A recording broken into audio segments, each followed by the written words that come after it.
नीरज साहब की याद में उनकी पुण्यतिथि पर ये जो काव्यांजलि पिछले 6 सालों से हो रही है, बेसिकली ये दिन था 2010 में 11 फरवरी इंदौर शहर में नीरज साहब से मेरी पहली मुलाकात हुई।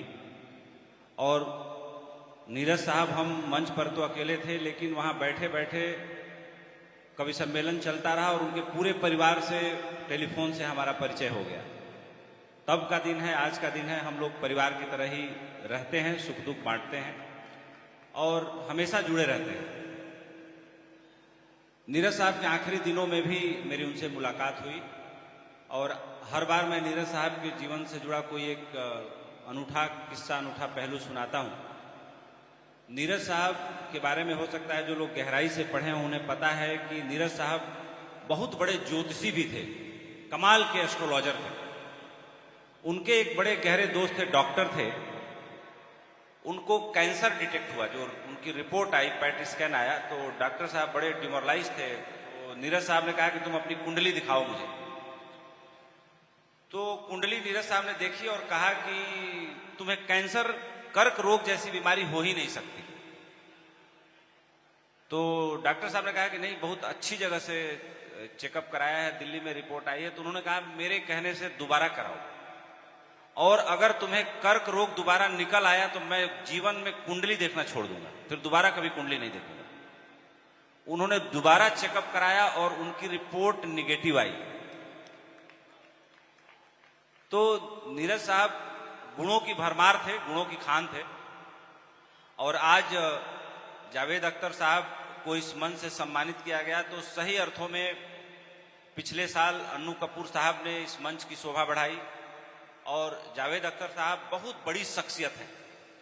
मैं कह सकता हूं कि मैं अपने जीवन में कुछ वक्ताओं से जो प्रभावित हुआ हूं, उसमें मैं ओशो, आचार्य रजनीश का नाम सबसे पहले लेता हूं।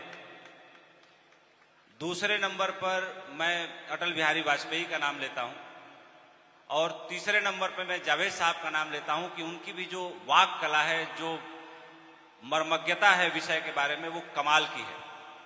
और चौथे नंबर पर मैं अपने बड़े भाई कुमार विश्वास का नाम लेता हूं। और उसके बाद मैं कह सकता हूं कि पिछले साल से मैंने अन्नू कपूर साहब को अंताक्षरी में तो देखा था। मेरी पत्नी यहाँ बैठी हुई है, वो अन्नू कपूर साहब जब अंताक्षरी करते थे तो वहां गई थी पार्टिसिपेट करने, उनसे मिलने ही आई हैं। तो अन्नू कपूर साहब ने जो पिछले साल जो अपना उद्बोधन और संबोधन दिया था, वो भी बहुत कमाल का है। और हाल फिलहाल में किसी के संबोधन से प्रभावित हुआ हूं तो वो अन्नू कपूर जी हैं। तो ज्यादा वक्त मैं नहीं लूंगा और मृगांक को, शशांक को, इस आयोजन में जो जितने स्पॉन्सरर हैं सभी लोग, प्रेस क्लब के सभी लोग, हमारे सारे पत्रकार बंधु, यहाँ पे आई हुई हमारी माताएं, बहनें और जो मेरे कुलीग्स हैं, सबको आने के लिए, अपने जितने गेस्ट हैं उनको मैं आभार देता हूँ, धन्यवाद देता हूँ कि आप सबने समय निकाला।